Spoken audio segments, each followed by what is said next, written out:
Yes, okay, so I'm an author. I published 3 books, Flying Fingers, Dancing Fingers, Young in Disguise. I'm also a speaker. Some of the most notable conferences I've spoken at are the TED conference. That's the video that got about over 1 million views. And then I'm also an advocate. I do a lot of charity work. I've done fundraising, and then also I'm a youth representative for the World Food Program from the United Nations. So a variety of issues. And then also I'm a student and a teacher. I teach students classes all around the world, actually every day through video conferencing. So how do you manage to balance all that and just keep up with it in your schedule? it actually kind of surprises me how I do it too, with the amount of procrastinating I do as well. But I think it's kind of like any student who, I'm really not that different from any student who is taking a full load of honors courses and extracurriculars as well. It's everyone finds a way to cope with all the different things that you do, and for me, I just manage the fact that I take some online classes really helps. That means I can do the traveling without worrying as much about missing class.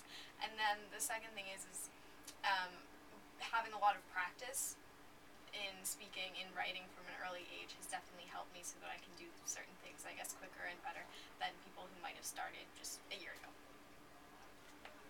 What are some charities you contribute to, and what greater initiatives, involving collaboration, do you plan to take to improve what your goal is? Well, I have a few different goals. Some of my main goals, empowering youth, is definitely a huge one. That's what I talked about at TED, and that's what I generally do when I'm going to education conferences. So that's how I participate with that goal, by my speaking, through my advocacy. Another one is fighting world hunger, and that one I kind of stumbled into by accident after my TED speech. I connected with the World Food Program, which is the UN's. You probably know them from the airdrops, the food, emergency food for areas around the world. And so being able to see one of their programs in Sri Lanka firsthand, which I did last year, was amazing. And I, again, raise awareness for them through my speaking, school visits. And then my earliest cause that I guess I took up was improving literacy, getting kids to love reading and writing, and that I also do through school visits, direct outreach to kids. So I use a lot of different methods, but it's most often standing on a stage. You mentioned that you teach kids. How old are they normally? I was just wondering, K through 12, or are they normally younger or older, or do they just vary? It really does vary, because the interesting thing with the way I teach via video conferencing is that a school will request it, and it could be a bunch of third graders in New York, or it could be the senior class of the American School in Switzerland. So it really could be K through 12, as you said. I will admit that it is way easier to work with elementary school kids. No offense to you guys, but I love working with K through 12. Definitely the range of issues I cover is really big. Out of all the things that you do, what are you most passionate about? Picking a favorite one of all my causes is kind of like deciding which child is your favorite. Okay, now I'm getting that. Okay, well, it's really difficult to pick a favorite cause because I'm so invested in each one. I've done a lot of work for each one. I guess if I had to pick one that I absolutely am, heart and soul committed to, well, really all of them, but reading and writing, literacy, and you know what? I can't keep it down to one. Let's make it 2. Youth empowerment and reading and writing, because those have been some of my earliest and definitely ones I've done the most work for.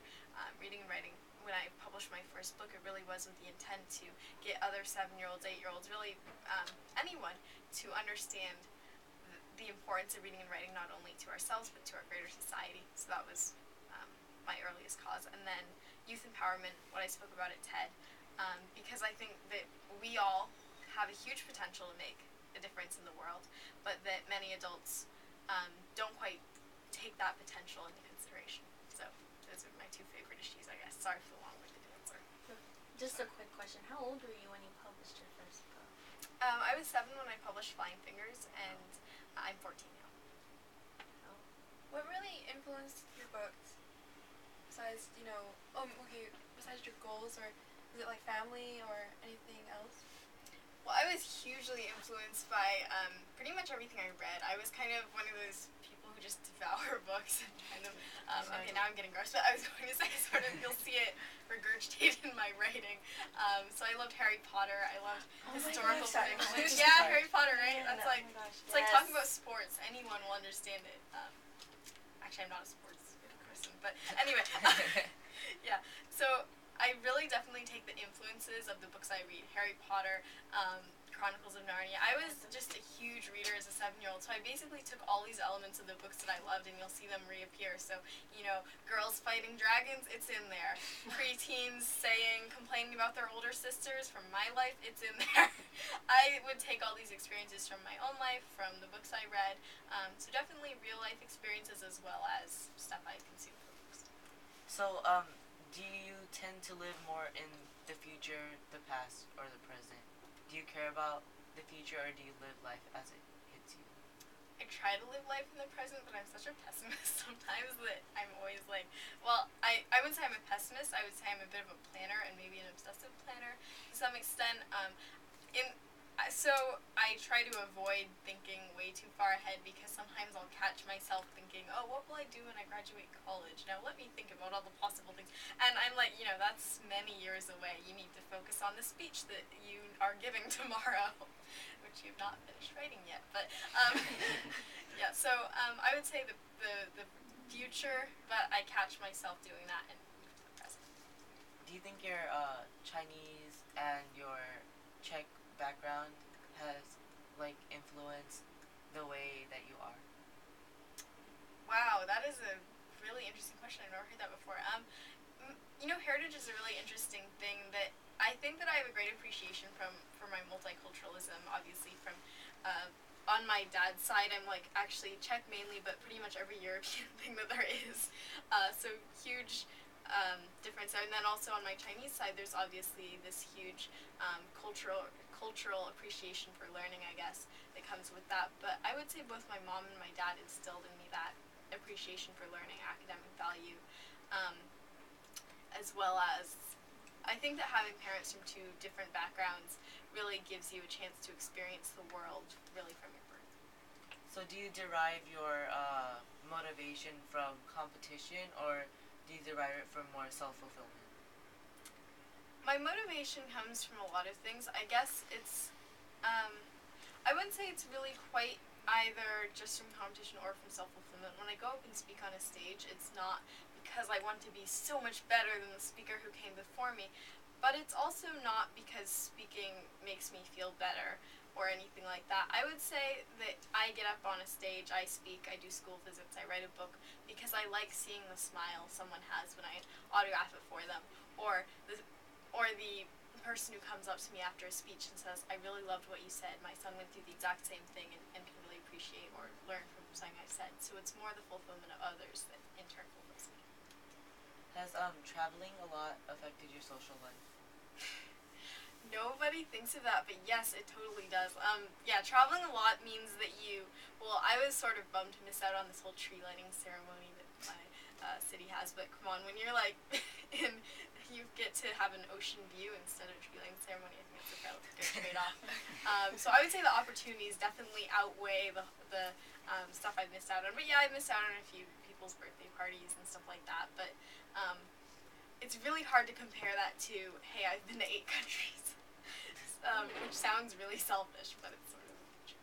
Do you think you traveling to more countries, whether being poor or rich, has helped you value what you have and what your life is more?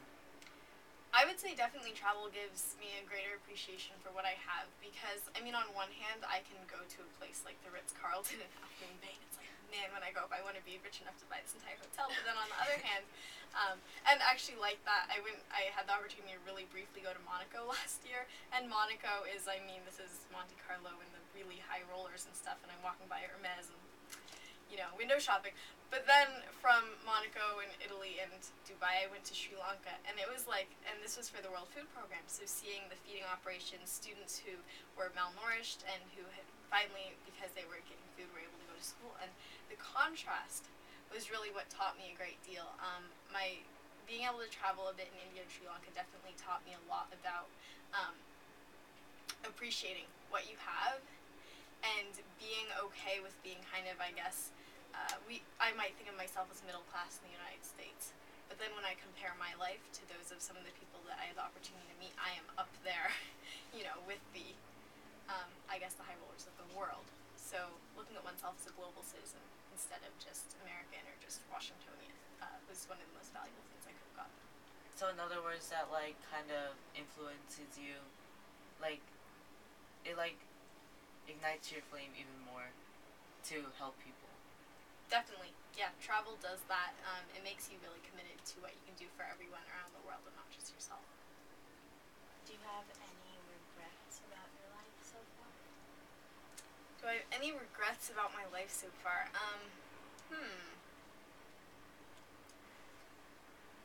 That's a very good question. One thing I guess I regret was that, well, I've never been to summer camp before, and actually I think I'm going this year. But it's funny how my travel, as you mentioned with this whole social life interchange, there's definitely pros and cons to everything. But I would say that on the overall, I've gotten so many more opportunities from everything that I've done that I really don't have any regrets at all. What was your biggest obstacle or risk that you've ever taken so far? Biggest obstacle or risk? Probably, I've taken a few risks. One time I was speaking at a conference in Canada, and I made the mistake of not finishing my presentation until the morning of my speech, and then running in, bringing it in on a flash drive. Expectedly, one of the videos didn't work, so I actually jumped off stage, ran through the audience to the back of the room to the tech booth to try to fix it. It didn't work, so I just ran back up and started improvising wildly. That would definitely be a risk. So I'm just curious, with all the stuff that you've done, do you plan to start your own foundation? And if you do, what would it be for? I'm somewhat interested in possibly starting a nonprofit organization, a foundation. It would most likely be for inspiring young people, empowering young people to to make changes in communities, to have an impact. And I would really like to solidify some of the big ideas that I hear at conferences and take them to a local level and really see them happen. So that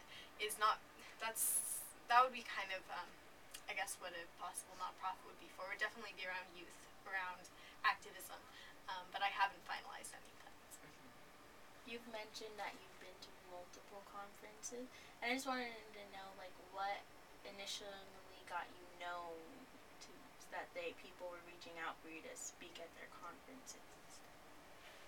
Well, I have to credit my mom for a lot of the media awareness because she's been like a master publicist and manager and pretty much she's worn many hats, but she would be, calling up the television stations telling them, hey, there's a 7-year-old presenting at this school, and so, one newspaper article or one TV story, and that would really help spread the word and help me spread my message. So definitely the power of the media cannot be understated. One person might hear about it, pass it along to someone else.